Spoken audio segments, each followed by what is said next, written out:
সমাজে প্রতিষ্ঠিত মানুষ সুধীজন তাদের সবাইকে আন্তরিক শুভেচ্ছা জানিয়ে আমরা শুরু করলাম।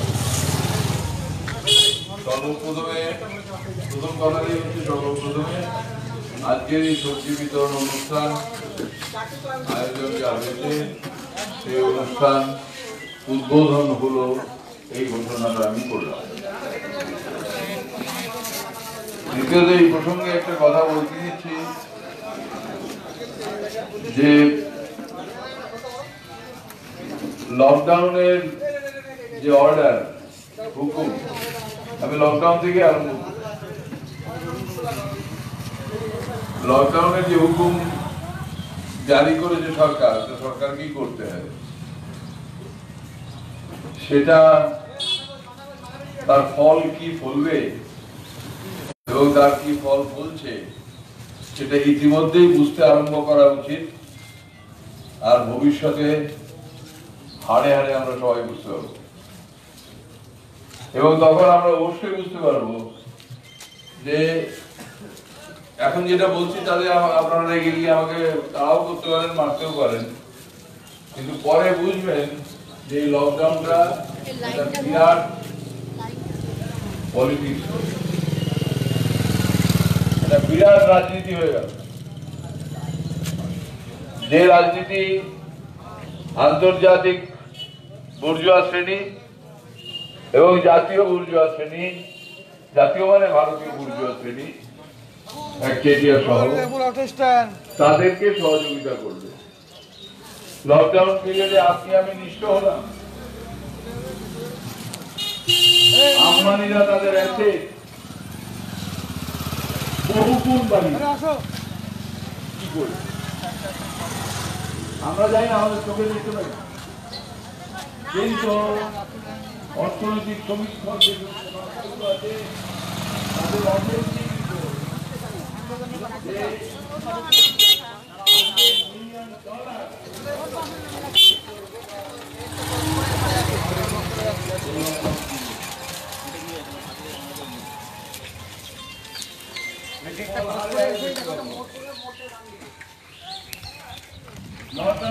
জিডিপি কমেছে। জিডিপি কি আমি জানি না, আমাকে হয়তো অল্প একটু জানি কি, কিন্তু বোঝানোর মতো ক্ষমতা আমার নেই। জিডিপি টোটাল প্রোডাক্ট হ্যান ত্যান এইসব নানা রকম কৃষি, কিন্তু একটা জিনিস আপনি আমি সবাই বুঝি, গরিব লোক সেও বোঝে, একজন মূর্খও বোঝে, লেখাপড়া করেনি এমন লোকও বোঝে যে জিডিপি বাড়লে ভালো হয় শুনেছি, আর জিডিপি কমলে খারাপ হয়। তাহলে এখন জিডিপি বাড়া নিয়ে হইচই হয়েছিল, দেশ নাকি ভালো চলছিল, দেশের নাকি শ্রীবৃদ্ধি হইতেছে, ওই দেখো কোটি কোটি উচ্চস্রবাদে বলে অতিক্রম করিয়া সব এগে রাইতেছে। অগ্নিময়ী তরণী ক্রীড়াময় হংসের ন্যায় জলকেলি করিতেছে। কাশী ধামে তোমার পিতা অসুস্থ হইয়াছেন, বিদ্যুৎ আকাশ হইতে নামিয়া সংবাদ দিল, মুহূর্তে তুমি তার পদ প্রান্তে বসিয়া সেবা করিতে লাগিলে। বলো দেখি চশমা লাগে বাবু, হাসিম শেখার রামা কৈবর্তদের কি হইল? জিডিপি বাড়িতেছে, দেশের শ্রীবৃদ্ধি হইতেছে, জনগণের কি হইল? এই হিসেব নিতে না নিতেই জিডিপি বৃদ্ধির ফলে দেশের শ্রীবৃদ্ধি হইয়াছে, এটা মেনে নিয়েও এই হিসেব নিতে না নিতেই দেখা গেল মোদী সরকার আসার পর থেকে অতি দ্রুত জিডিপি কমতে আরম্ভ করল, অথচ দেশের নাকি শ্রীবৃদ্ধি হইতেছে।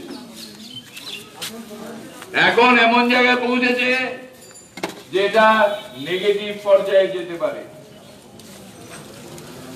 সহজেই বোঝা যায় লকডাউনের ফলে প্রোডাকশন যেভাবে স্টপ হয়ে আছে সর্বত্র, সেটা পিক আপ নিতে যা টাইম লাগবে তাতে জিডিপি পিছিয়ে পড়তে বাধ্য এবং কোটি কোটি মানুষ কর্মহীন হতে চলেছে। ইতিমধ্যে ওরা হিসেব দিয়েছেন 6 কোটি মানুষ কর্মহীন হবেন আমি জানি না, যা দেখেই খাবো যাবো, কিন্তু এটা নিশ্চয়ই আপনিও বোঝেন, আমিও বুঝি। আবারও বলছি, একজন লেখাপড়া জানে এমন মানুষও বোঝে, জিডিপি কমলে দেশের খারাপ হয়, সবার খারাপ হয়, অর্থনীতি খারাপ হয়, এইটুকু বুঝলেই চলবে। সবাইকে অর্থনীতিতে পণ্ডিত হওয়ার প্রয়োজন নেই। সবাই যদি অর্থনীতিতে পণ্ডিত হয়ে যেত তাহলে অনেক কিছুই হতো, অথবা অনেক কিছুই হতে পারত। ওই আলোচনা নিরর্থক, আর আমরা আমাদের জীবনে হারে হারে বুঝতে পারি। দ্বিতীয় কথাটা হচ্ছে যে লকডাউন বিনা প্রস্তুতিতে হলো। লকডাউন যখন হওয়ার কথা ছিল, করা উচিত ছিল, তখন মধ্যপ্রদেশে সরকার ভাঙা করার খেলাতে লিপ্ত ছিল মোদী। ওটা হয়ে গেল, তার পরের দিন lockdown all on a sudden, without any notice, without giving any time. তার ফলে অকুল পাথারে পড়ল, গাড়ি ঘোড়া বন্ধ, কাজকর্ম বন্ধ, সবকিছু বন্ধ। এটা করার কোন অধিকার আছে কোন সরকারের? উইদাউট নোটিস লকডাউন করার অধিকার কোন সরকারের থাকতে পারে? ওরা করলো, আমরা মেনে নিলাম। এবং মেনে নিলাম শুধু নয়, আমি দুঃখের সঙ্গে বলছি, আমরা একটা রাজনৈতিক দল করি, আমি ময়দানে কোন রাজনৈতিক নেতৃত্বকে দেখতে পাচ্ছি না। রাহুল গান্ধী আর সীতারাম ইয়েচুরি, এই দুজন চেঁচামেচি করছে। আপনি কাউকে পাবেন না, মায়াবতী না অখিলেশ না ডিএমকে না কেউ, কাউকে আপনি ময়দানে পাবেন।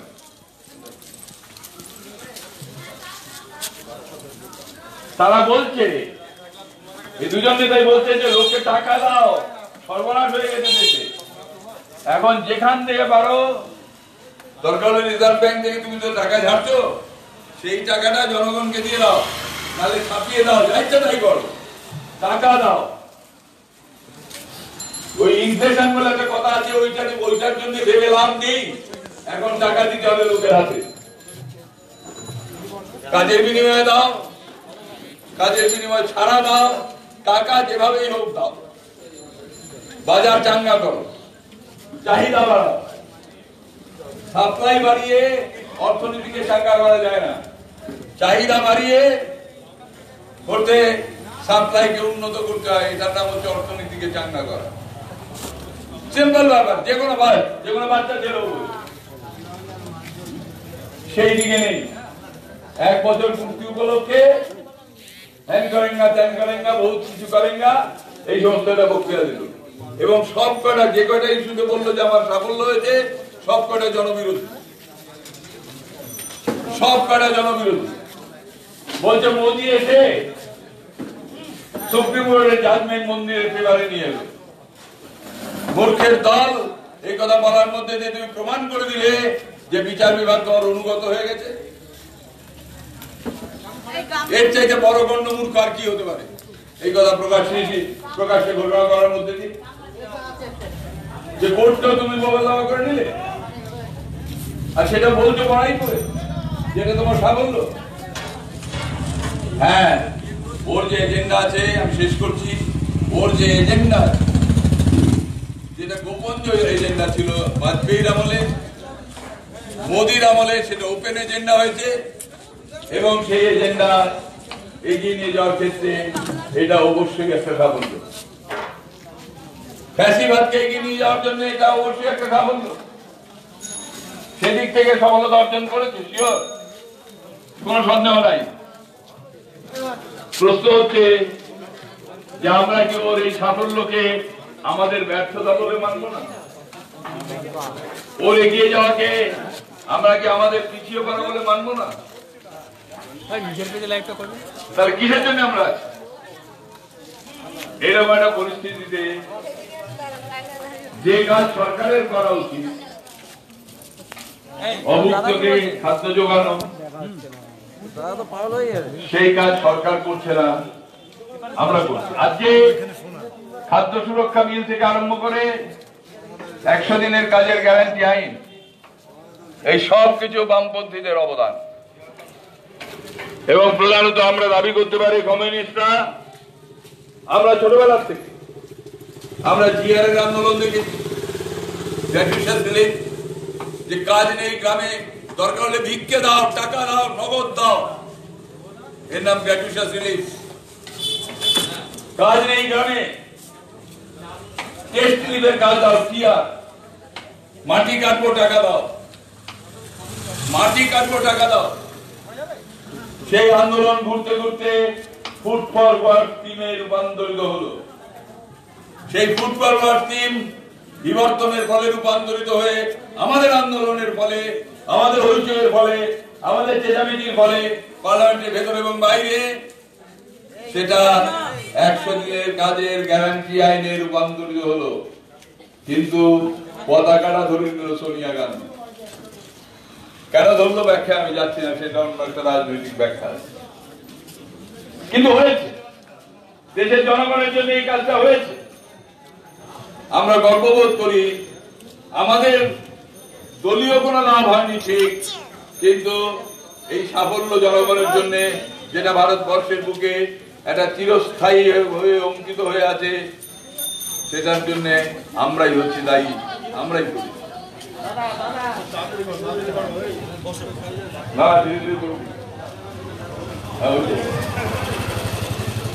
তো সেখানে সরকারের রেসপন্সিবিলিটি, এটা একটা থিওরি এলো। শেষ কথা আমার, যে সরকারের দায়িত্ব নেই বেশি। আজকে হারে হারে আমরা সবাই টের পাচ্ছি যে সরকারের অসীম দায়িত্ব। সরকারের কি প্রয়োজনীয়তা, সরকারের দায়িত্ব সর্বক্ষেত্রে আছে, সেটা হারে হারে বুঝতে পারছি। নিশ্চয়ই সেটা বুঝে আমরা এমন পথকে সমর্থন করতে পারি না যে স্বনির্ভরতা হচ্ছে ফ্যামিলি সিলভার বিক্রি করে দিয়া। আমার পরিবারে যে সোনা দানা যা কিছু ছিল, ধন সম্পত্তি, আমি সব বেচে দিলাম, আমি নাকি স্বনির্ভর হব। এই স্বনির্ভরতা আপনাকে বোঝাচ্ছেন, আপনি বুঝছেন। যদি বুঝে থাকেন তাহলে তার চাইতে দুঃখের আর কিছু নেই। স্বনির্ভরতা পঞ্চবার্ষিকী পরিকল্পনার মাধ্যমে সোশ্যালিস্টিক কনসেপ্ট থেকে, সমাজতান্ত্রিক ধ্যান ধারণা থেকে যে পঞ্চবার্ষিকী পরিকল্পনা এখানে ইন্ট্রোডিউস হয়েছিল, সেইখান থেকে। কাজেই সোশ্যাল রেসপন্সিবিলিটি, সামাজিক দায় দায়িত্ব সরকারের ভূমিকা আছে। যে কাজ সরকারের করার কথা, সেই কাজ আমাদের করতে হচ্ছে। সভাপতি সীমিত হবে, সরকার করলে সবার জন্য করতে পারে, তার ইনরমাস ফান্ড। আচ্ছা, ম্যাড্রাসে যদি আম্মাস কিচেন চলতে পারে বিনা পয়সায়, দুপুরবেলা যতক্ষণ পারে রান্না করা খাবার থাকে, যারা আসে তারা খায় চলে যায়, এটা আমার নিজের দেখা। তাহলে এত লম্বা চড়া কথা বলছো, ক্লাবগুলোকে টাকা দিচ্ছ, ঘুষ দিচ্ছ, ঘুষ দিচ্ছ, তাহলে এখানে একটা দিদিস কিচেন খুললে না কেন? আম্মাস কিচেন যদি ম্যাড্রাসে চলতে পারে। এইসব প্রশ্নের উত্তরেরা দেবে না। আর এখন বলছে ছেড়ে দেবা কে দেবাজি, এই ইয়েটা ওই লকডাউনের এফেক্টটা, করোনার এফেক্টটা, এটা কেন্দ্রীয় সরকার নিয়ে, মানে করোনাটা এরকম যেন খাপলা দিয়ে তুলে নিয়ে নেবে কেন্দ্রীয় সরকার। এ কিরকম আইন আছে, সংবিধানে কি প্রভিশন আছে আমার জানা নেই। যা মুখে আসছে তাই বলছে, উনিও যা মুখে আসছে তাই বলছে।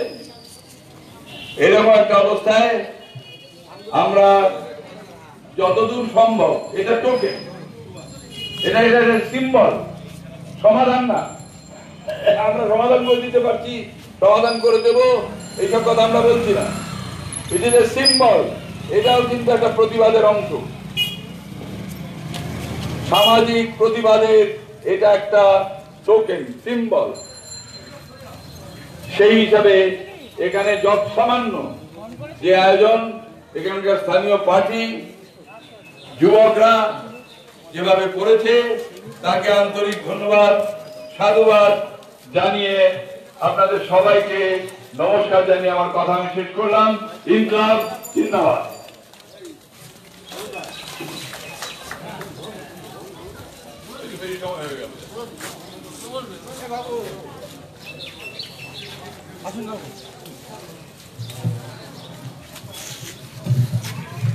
এবার এই প্রসঙ্গে বলবেন আমাদের উত্তর চব্বিশ পরগনা জেলা কমিটির অন্যতম নেতৃত্ব, আমাদের পশ্চিমবঙ্গ সরকারের মাননীয় বিধায়ক কমরেড তন্ময় ভট্টাচার্য। পশ্চিমবঙ্গ বিধানসভা মাননীয় সঞ্চালক, এখানে উপস্থিত আমাদের দেশের 6 বারের নির্বাচিত সংসদ কমরেড প্রদীপ পোদ্দার,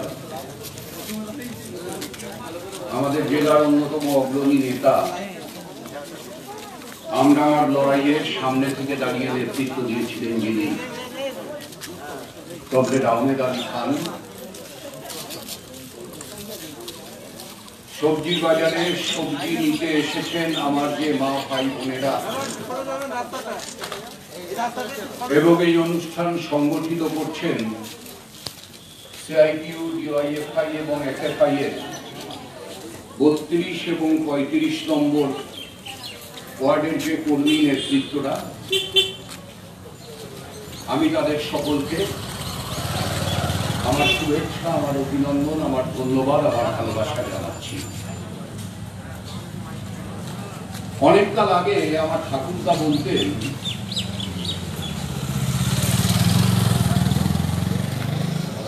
বউ নেই এমন লোককে নাকি ঘর ভাড়া দেয় না, আর স্বামী নেই এমন প্রাপ্তবয়স্ক মহিলাকে গ্রাম জীবনে নাকি এমন ছিল যে গ্রামের বাড়িতেই পাড়াতেই কেউ থাকতে দেয় না। এখন কি করবো বলুন? আমরা বউ থেকেও নেই এমন লোককে দেশ চালানোর দায়িত্ব দিয়েছি, আর স্বামী আছেন কি নেই, ছিলেন কি ছিলেন না এমন জিজ্ঞাসা চিহ্ন আলা লোককে রাজ্য চালানোর দায়িত্ব দিয়েছি। ফলে তরিকা যতই বলুন না কেন সরকার দরকার, সত্যি সত্যি আমার বা আপনার ব্যক্তিগত জীবনে সরকারকে দরকার বলুন তো? আমাদের প্রতিদিন সরকার লাগে? লাগে না। আমাদের সরকার লাগে কেন? বাড়ি থেকে রাস্তায় বেরিয়ে যাতে রাস্তাটা দিয়ে হাঁটতে পারি, সেই রাস্তাটা যাতে সরকার করে দেয়, মানে সরকারের হয়ে মিউনিসিপ্যালিটি করে দেয়। আমার বাড়ির বর্জ্য পদার্থ যাতে নর্দমা দিয়ে যায়, কোথাও একটা মেশে জমে না থাকে, সেই নর্দমাটা যেন সরকার করে দেয়। বর্ষায় যেন আমার বাড়ির সামনে জল না জমে, সেই জল নিকাশি ব্যবস্থাটা যেন সরকার করে দেয়। রাস্তায় দিয়ে কলকাতায় যাওয়ার প্রয়োজন, আমি যাতে ট্রেন পাই, বাস পাই, সেই ব্যবস্থাটা যাতে সরকার করে দেয়। বিদেশের শক্তি আমায় আক্রমণ করলে, আমার দেশকে আক্রমণ করলে, আমার দেশের নিরাপত্তাকে অক্ষুণ্ণ রাখে যেন আমার সরকার।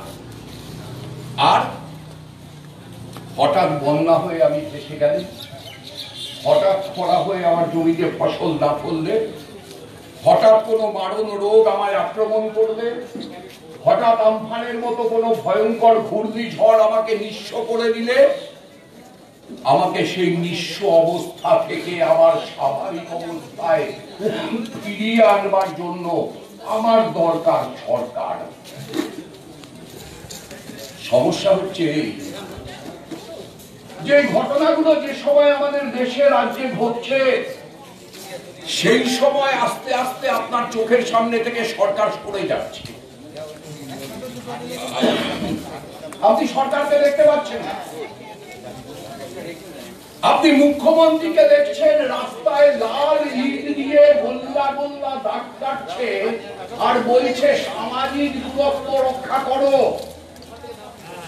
তো পিসি সরকারও পারত কিনা আমি জানি না, ইটের টুকরোর রং লাল আর গোল্লাগুলো হচ্ছে সাদা, সবাই টিভিতে দেখেছে। ম্যাজিক গোল্লার এপাশে ওপাশে আমরা দাঁড়িয়ে পড়লাম, কিন্তু একবারও ভাবলেন না যে কতটা ভুল স্লোগান দিলেন আমাদের মাননীয় মুখ্যমন্ত্রী আর দেশের প্রধানমন্ত্রী। এবং এই একটা ভুল স্লোগান, কমিউনিস্ট নেতা লেনিন বলেছিলেন ঠিক স্লোগান অনেক কাজ করতে পারে, ভুল স্লোগান অনেক সর্বনাশ করতে পারে। স্লোগানটা হওয়া উচিত ছিল শারীরিক দূরত্ব, সামাজিক দূরত্ব না, সামাজিক নৈকট্য। আপনার বিপদে আমি আপনার পাশে দাঁড়াবো, এটা সামাজিক নৈকট্য। আমার বিপদে আপনি আমার পাশে দাঁড়াবেন, এটা সামাজিক নৈকট্য। কিন্তু যেহেতু এই ভাইরাসটা ভয়ঙ্কর ছোঁয়াচে, সংক্রামক, তাই শারীরিক দূরত্ব রক্ষা করব। আর কি দিল্লির সরকার, কি রাজ্যের সরকার কাগজে টিভিতে আমাদের মাথার ভিতর, মগজের ভিতর ঢুকিয়ে দিল সামাজিক দূরত্ব মানে আমার সমাজের থেকে আমি বিচ্ছিন্ন, মানে আমার সমাজের থেকে আমি আলাদা, মানে আমার সমাজটা একদিকে আমি আর একদিকে। এই যে সমাজের থেকে মানুষকে আলাদা করে দাও, এটাই হচ্ছে সবচাইতে বড় রাজনীতি।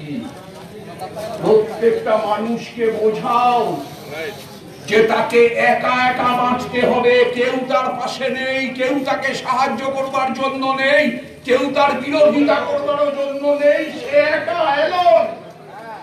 আমরা বামপন্থীরা ঠিক সেইটার বিরুদ্ধে। আমরা বলি আমরা একা না, আমরা সমাজবদ্ধ, আমরা গোটা পৃথিবী জুড়ে আছি।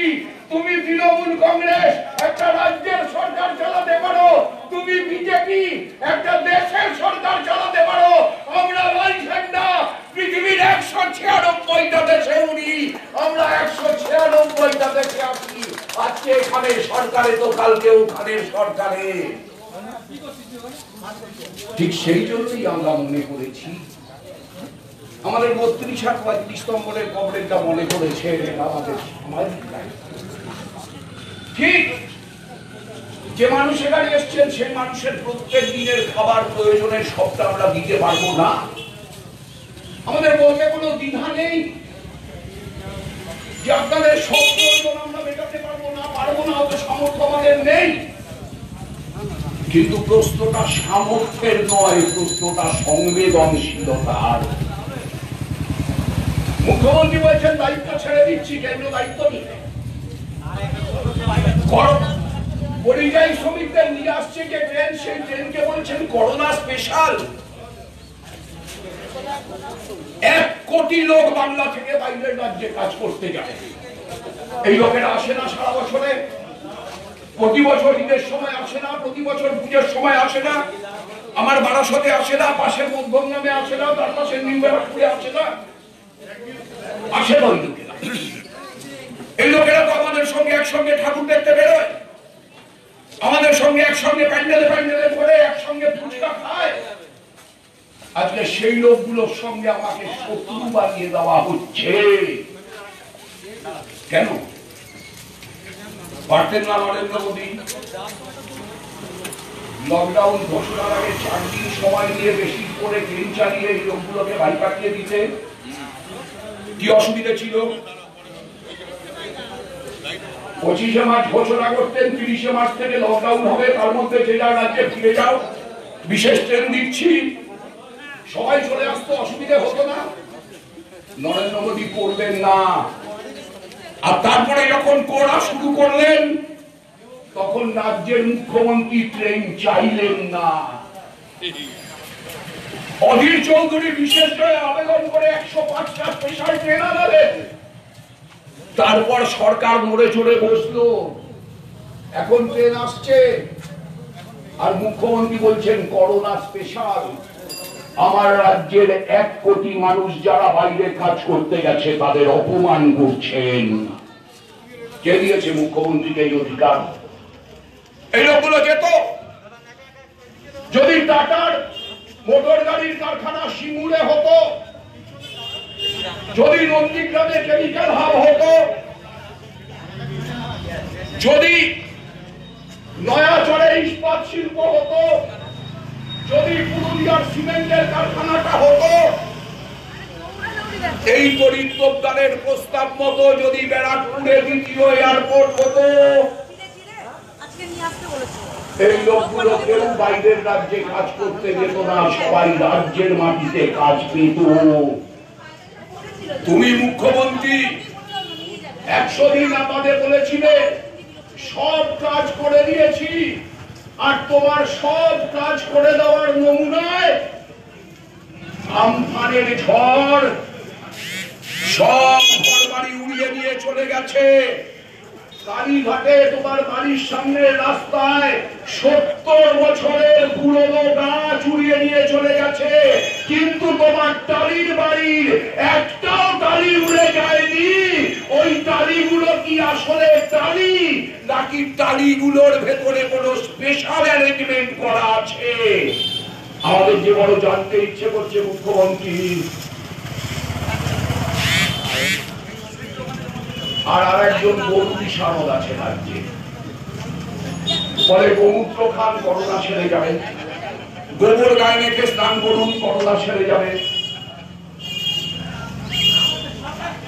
গোময় খান, করোনা সেরে যাবে।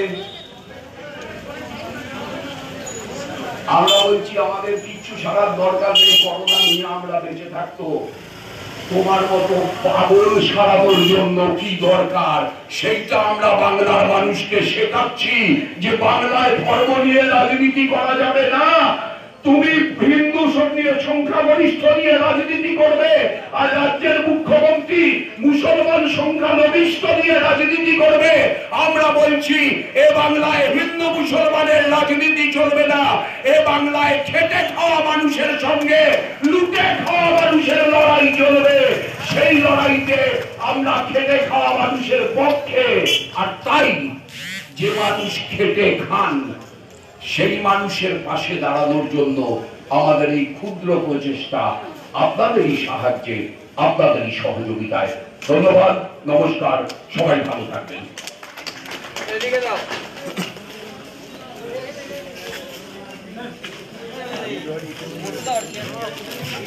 এখন আপনার সামনে বক্তব্য রাখবেন উত্তর 24 জেলা কমিটির অন্যতম সদস্য কমরেড আহমেদ আলী খান।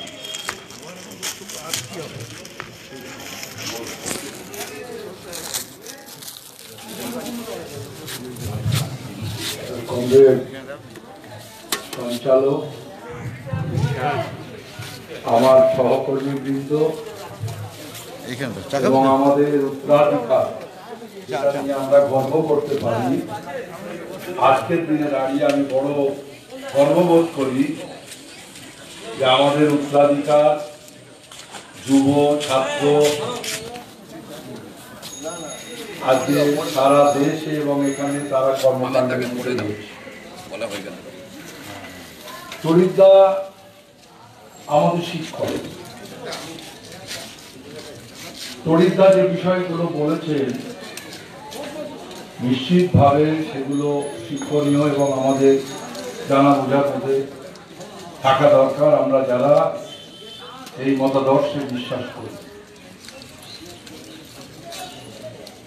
কমরেড তন্ময়বাবুও অনেকটাই বলেছেন। মূলত আমাদের জেলা যদি ধরি, আজকে একটা খবর পাওয়া গেল, এখন ধরুন গোটা বিশ্ব জুড়ে একটা ভয়ঙ্কর মহামারী চলছে, 3.5 লক্ষের উপরে মানুষ মারা গেছে। আমাদের ভারতবর্ষেও 4000-এর উপরে মানুষ মারা গেছে, 1.5 লক্ষের উপরে মানুষ আক্রান্ত রয়েছে। এর উপরে আমাদের পশ্চিম বাংলায় আমফান প্রায় 1 সপ্তাহ আগে থেকে। এখন তো বিজ্ঞানের অগ্রগতি ঘটেছে, প্রযুক্তির অগ্রগতি ঘটেছে, এখন আবহাওয়া দপ্তর যা বলে সেটাই হয়। আগেরা মহাদপ্তর আমরা রেডিওয় শুনতাম, আমার বাবার আমলে রেডিওতে খাটতো না, বৃষ্টি হওয়ার কথা বললে বৃষ্টি হতো না, আবার যখন বৃষ্টি হবে বলতো তখন আবার বৃষ্টি হতো না। কিন্তু এক সপ্তাহ আগে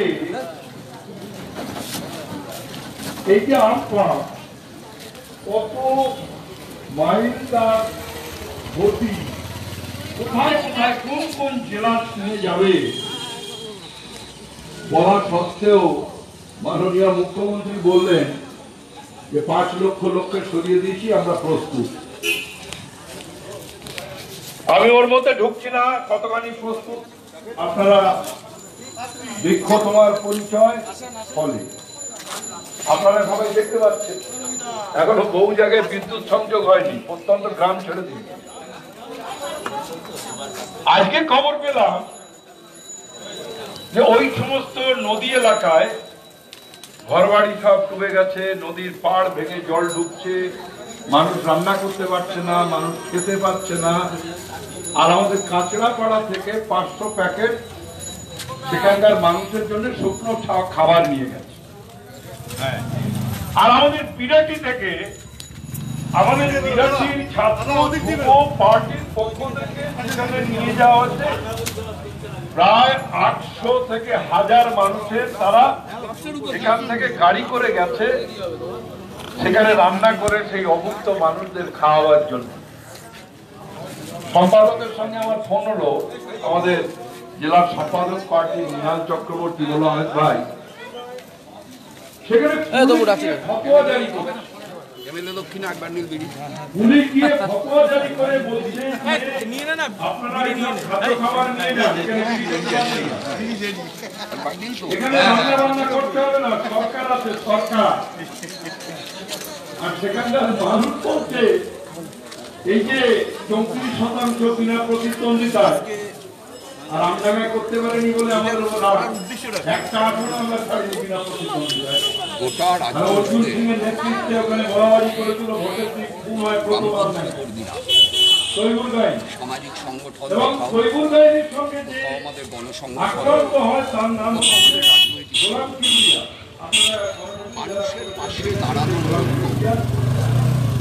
বিবিধ রকমের উদ্যোগ, তারই একটা অংশ এটা যেখানে সিআইডি বারাসত লোকাভোগীতে 3 নম্বরে 32 আর 35 নম্বর তারা এই ধরনের একটা কর্মসূচি করছেন যেখানে সাধারণ মানুষের হাতে কিছু সবজি তুলে দেওয়া, প্রত্যেক দিন সবজির দাম বাড়ছে, একটা বড় অংশের মানুষের লকডাউনের ফলে রোজগার নেই, নিম্নবিত্ত মানুষ এমনকি মধ্যবিত্ত মানুষের একাংশ এই আয়হীনতার কারণে ক্রমশ সাংসারিক দিক থেকে কৃপিল হয়ে যায়। আমাদের সমর্থনে মানুষের সব সমস্যার সমাধান করে, আমরা যে মানুষের বিপদে মানুষের পাশে আছি, থাকি, থাকতে চাই, যতটা আমাদের সামর্থ্য সে সামর্থ্যকে উজাড় করে দিয়ে থাকতে চাই। আমরা শুধু এইটুকু এই ধরনের কর্মসূচির মাধ্যমে মানুষের কাছে জানান, এটা একই সঙ্গে একটা কর্মসূচি, একই সঙ্গে একটা আন্দোলন। কর্মসূচি এই কারণে যেটা আপনারা চোখের সামনে দেখছেন, আন্দোলন এই কারণে যে এই কাজটা করার কথা সরকার, যখন মানুষ খেতে পাচ্ছে না সরকারের দায়িত্ব তাকে খাবার দেওয়ার, যখন মানুষ চিকিৎসা পাচ্ছে না সরকারের দায়িত্ব তাকে চিকিৎসা দেওয়ার। এটা একটা অদ্ভুত সরকারের আমলে আওতায় আমরা আছি, যেই সরকারটা তথ্য গোপন আর অসত্য ভাষণ ছাড়া আর কিছু এই দুটো ব্যাপারে এক্সপার্ট একটা সরকার, এক তথ্য গোপন, 2 অসত্য ভাষণ, বাকি কিচ্ছু জানে না। আপনি ভাবতে পারেন লকডাউন চলাকালীন সময়ে ক্লাবগুলোকে 28 কোটি টাকা দেওয়া হলো, এই 28 কোটি টাকা তো গরিব মানুষকে দেওয়া যেত। আমরা যেটা দাবি করেছিলাম যে 7,500 টাকা করে গরিব মানুষের অ্যাকাউন্টে দাও, যদি 5,000 টাকা করে দিত যদি 3000 টাকা করে দিত তাহলে কত মানুষের কাছে দেওয়া যেত 28 কোটি টাকা দিল। তাহলে বিষয়টা কি টাকা নেই? না, বিষয়টা দৃষ্টি, অ্যাপ্রোচ। একটা সরকার কাকে দেখতে চায়? এই সরকার কিছু বসম্পদ দালাল ভোটের সময় কাজে লাগানোর মস্তানদের দেখতে চায়, আর আমরা বামপন্থীরা মানুষকে দেখতে চাই। আর দিল্লির সরকার সেটা কাদের দেখতে চায়? সেটা লকডাউন চলাকালীন সময়ে 68,000 কোটি টাকা কাদের ব্যাংক ঋণ মকুব হয়েছে তার মধ্যে দিয়ে পরিষ্কার। আম্বানি, আদানি, রামদেব বাবা, মেহুল চোকসি, তাদের 68,000 কোটি টাকা ব্যাংক ঋণ মকুব হয়েছে লকডাউন চলার মধ্যে। যখন গোটা দেশ জুড়ে হাজার হাজার মানুষ, লক্ষ লক্ষ মানুষ চিকিৎসা পাচ্ছিল, আচ্ছা গরিব মানুষকে দেওয়ার দরকার নেই। 28 কোটি টাকা যদি বারাসত হাসপাতালে 4টে ভেন্টিলেটর মেশিন দিত, বসিরহাট হাসপাতালে 2টো ভেন্টিলেটর মেশিন দিত, তাহলেও তো হতো। বনগাঁ হাসপাতালে 2টো দিত, তাহলেও তো হতো। সরকার সেটা।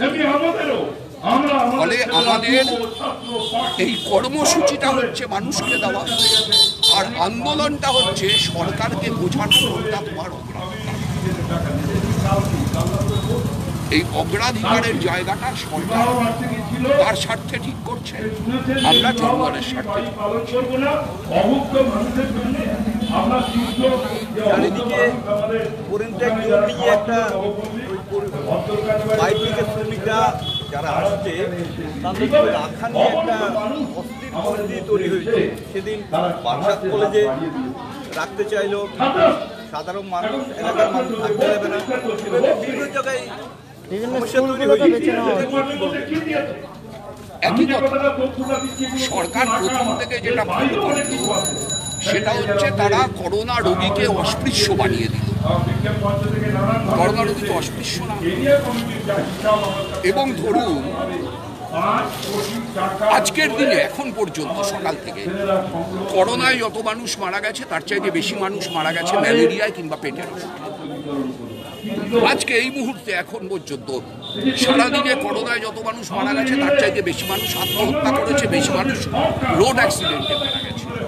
গোটা পৃথিবীর হিসেব যদি না, করোনায় যা মানুষ আজকের দিনে মারা গেছে গোটা পৃথিবীতে তার 3 গুণ মানুষ ক্যান্সারে মারা গেছে আজকের দিনে। তাহলে সরকার এই যে প্রথম থেকে সোশ্যাল ডিস্টেন্সিং, মুখ্যমন্ত্রী মাইক নিয়ে বেরিয়ে বললেন সোশ্যাল ডিস্টেন্সিং, লাল রঙের ইট দিয়ে সাদা গোল গোল দাগ কাটলেন সোশ্যাল ডিস্টেন্সিং। আসল কথাটা কি? আসল কথাটা হচ্ছে সতর্কতার জন্য ফিজিক্যাল ডিস্টেন্সিং বা সোশ্যাল ইউনিফিকেশন। যখন বিপর্যয় আসে তখন মানুষকে তো সোশ্যালি একজনকে আরেকজনের পাশে দাঁড়াতে হয়। আপনার বিপর্যয় এলে আপনি যদি প্রতিবেশী হই তাহলে আমার উচিত আপনার পাশে দাঁড়ানো, আপনার উচিত আমার পাশে দাঁড়ানো। আজকে পরিবেশটা কি দাঁড় করালো যে ওর বাড়িতে একজন কেউ করোনায় আক্রান্ত হয়েছিল 2 মাস আগে, আজকে ওর বাড়িতে আগুন লাগলো, আমি সেই আগুন নেভাতে যাবো কি যাবো না আমায় ভাবতে হচ্ছে ঘরের সেই জিনিসটায় যদি আমার আগুন লেগে যায় যেখানে করোনার ভাইরাস আছে। এই যে সরকারের ভুল সিদ্ধান্ত, বলা উচিত ছিল সোশ্যাল ইউনিফিকেশন বা ফিজিক্যাল ডিস্টেন্সিং, বললো সোশ্যাল ডিস্টেন্সিং। ফলত যেটা দাঁড়িয়ে গেল সেটা হচ্ছে যে মানুষের ভেতর একটা ভীতি দুটো সরকার, দিল্লির সরকার, রাজ্য সরকার 100% দায়ী এই ভীতিটাকে মানুষের ভিতর জন্ম দেওয়ার জন্য, এবং এই ভীতির থেকে মানুষ এই কাজগুলো করছে। কিন্তু এটা কখনো হতে পারে যে কোনো শ্মশানে করোনা রোগীকে পড়াতে দেবো না, কি হবে গাছগুলো? এটা কখনো হতে পারে যে পরিযায়ী শ্রমিককে কোথাও থাকতে দেবো না।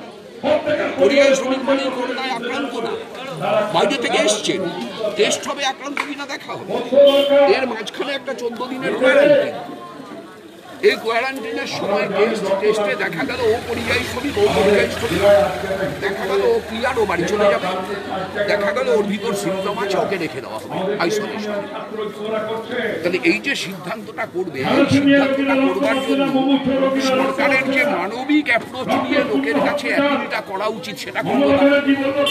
তৃণমূল ভাবলো যে তারা দাদাগিরি করে গত 9 বছর যা খুশি তাই করে যেতে পেরেছে, লোকের সঙ্গে আলোচনার দরকার নেই, জনগণকে বোঝানোর দরকার নেই। তাদের ইচ্ছে হলো তারা বাসন কলেজে গিয়ে বাসের ব্যারিকেড দিয়ে দিল, তার পাশের লোক জানে না কি আছে, যেখানে করবে সেখানটা 500 লোককে ডেকে বোঝাবে। তাহলে হয় সরকার মনে করে তাদের মানুষকে বোঝানোর যোগ্যতা নেই, যা করার গাইড জোরে করতে হবে। গাইড জোরে করতে গেলে যা হয় তাই করছে, লোকে বাধা দিচ্ছে, সরকারটাও বুঝছে। এবং আমি আপনাদের বলে দিচ্ছি, আজকে যা বুঝছে আগামীকাল থেকে তার 10 গুণ বেশি বুঝবে। যে যত বড় মস্তান হোক পশ্চিমবাংলার যে জায়গায় জন্মে থাকুক না কেন, মানুষ যদি রাস্তায় নামে, পৃথিবীর কোনো মস্তান নেই মানুষের চাইতে বেশি শক্তি ধরে। তৃণমূলের সব পাড়ার সব মস্তানরা এটা বোঝা শুরু করেছে এবং এই বোঝাটা দিয়েই 2021 সালে ওদের শেষ সময় ঘনিয়ে এসেছে।